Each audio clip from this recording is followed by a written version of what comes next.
یہ کیا سین ہے؟ ایران اب خود کہہ رہا ہے کہ وہ سمندر میں تجارتی جہازوں کی مدد کرے گا۔ کل تک تو وہاں جنگ کے بادل تھے۔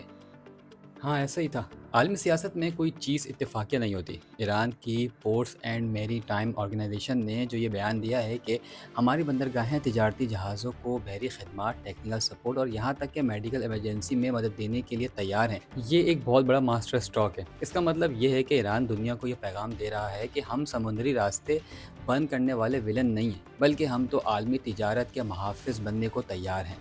وہ اب صرف جہاز گزرنے کی اجازت نہیں دے رہے، بلکہ یہ کہہ رہے ہیں کہ اگر سمندر کے بیچ کسی جہاز کا انجن خراب ہو جائے یا کسی کی طبیعت بگڑ جائے تو انہیں کہیں دور جانے کی ضرورت نہیں، ایرانی بندرگاہیں ان کے لیے کھلی ہیں۔ یہ ایک طرح سے خلیج میں اپنی طاقت اور اثر و رسوخ کو مثبت طریقے سے دکھانے کا طریقہ ہے۔ پر بھائی، امریکہ تو وہاں اپنی فوج اتارنے والا تھا۔ اس فریڈم پروجیکٹ کا کیا ہوا؟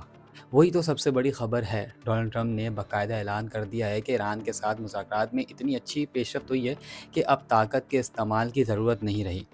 اسی لیے انہوں نے امریکی فوج کا وہ خطرناک پروجیکٹ فریڈم روک دیا ہے جو زبردستی اپنا ہرمز کا کنٹرول حاصل کرنے کے لیے بنایا گیا تھا۔ ٹرمپ کو پتہ ہے کہ اگر وہاں جنگ چھڑتی ہے تو عالمی منڈی میں تیل کی قیمتیں کنٹرول سے باہر ہو جائیں گی، جس کا نقصان خود امریکہ کو بھی ہوتا۔ اب ایک طرف امریکہ کی جانب سے مثبت پیش رفت ہوئی ہے تو دوسری طرف ایران نے بھی تعاون کا ہاتھ بڑھایا۔ یہ ایک طرح کا گیون اینڈ ٹیک ہے جس نے پوری دنیا کو ایک بڑی معاشی تباہی سے بچا لیا ہے۔